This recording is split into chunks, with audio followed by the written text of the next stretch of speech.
Hello students, today we will going to discuss worksheet number 56 class 10th mathematics. The topic is surface area and volume. First we will discuss surface area. It is defined as the area of the surface of an object or shape. It can be found out in two ways. First, total surface area. Second, curved surface area. It is two-dimensional measurement and measured as square units, that is meter square, centimeter square. Some of the examples are given here: wrapping a gift, painting a wall, covering a bowl with a lid. Second is volume. Volume is defined as the space occupied by any solid object. If the object is hollow, then the volume is defined as how much quantity an object can be hold.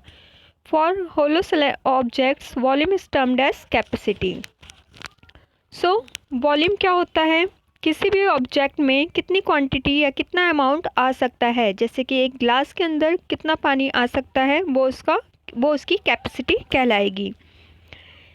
Second, it is three dimensional measurement as volume contain length, breadth and height, three dimensions. So it is three dimensional measurement.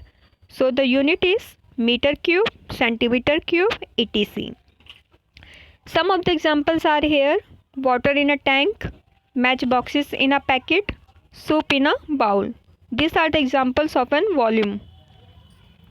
Now we will discuss the exercise questions. Question number 1, name the following as surface area and volume situations. जैसे कि हम first case में देख रहे हैं, ए में एक glass के अंदर हमें लिक्विड दिया हुआ है, तो ये हमें शो कर रहा है कि कितना अमाउंट ग्लास में आ सकता है. तो फर्स्ट हमारा क्या इंडिकेट कर रहा है? वॉल्यूम. सेकंड में हमारा सरफेस एरिया. थर्ड के अंदर जैसे कि हम देख सकते हैं कि यहाँ पर टू डायमेंशनल थिंग्स है ये, तो ये भी हमारा क्या शो कर रहा है? Surface area. D surface area. E truck के अंदर हमारा थिंग्स लोड हो रहे हैं, तो ई हमारा क्या है? वॉल्यूम. एफ हमारा एक वेल दिया है हमें, तो वेल में हमारा ये क्या शो करेगा? वॉल्यूम. तो हमारा ए का आंसर है volume, B surface area, C surface area, D surface area, E volume, F volume. Now we will going to discuss question number 2. Name the shape of the following objects. An open round bowl. An open round bowl हमारी किस shape की होती है? तो हमारी open round bowl किस shape की होती है? हेमिस्फीयर. जैसे कि फिगर हमने बनाई है यहाँ पर, तो हमारा बाउल किस शेप का होगा? हेमिस्फीयर. अ राउंड वेल. एक वेल यानी एक कुआं किस शेप का होता है हमारा? स्लेंडर. तो सिलेंड्रिकल शेप का होता है, तो यहाँ पर इसकी शेप क्या हो जाएगी? स्लेंडर. अ कॉर्न कॉब यानी भुट्टा जो होता है हमारा, वो किस शेप का होता है? Cone. A room in the house. अगर हम एक हाउस में रूम देखें तो रूम हमारा क्यूबॉइड शेप का होता है. और somewhere it will be cube if all the four sides are equal. Next, the moon. Moon हमारा किस शेप का होता है? स्फीयर. क्वेश्चन नंबर थर्ड हमारा क्या है? Fill in the blanks. The shape of the face of the cube is.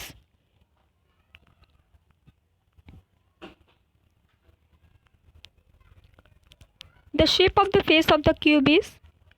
Cube के जो एक फेस होता है वो किस शेप का होता है? स्क्वायर. क्योंकि क्यूब की सारी साइड्स इक्वल होती हैं, तो उसका हर एक फेस की शेप क्या होगी? स्क्वायर.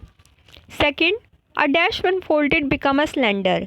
एक स्लेंडर किसके फोल्ड करने पे बनता है? रेक्टेंगल. अगर हम कोई भी एक रेक्टेंगुलर शीट लेते हैं और उसको रोल करते हैं तो हमें एक स्लेंडर की शेप मिल जाएगी. तो a rectangle when folded become a slender. Third, the base of a right circular cone is dash in shape. The base of a right circular cone is circle in shape. तो कोई भी हमारा right circular cone होगा, उसका जो base होता है वो हमारा कैसा होता है? सर्कुलर यानी सर्कल शेप का. सेम अगर कोई सिलेंडर होता है तो उसका भी बेस कैसा होता है? Circle shape. तो ये थी हमारी वर्कशीट नंबर 56 क्लास 10 मैथमेटिक्स.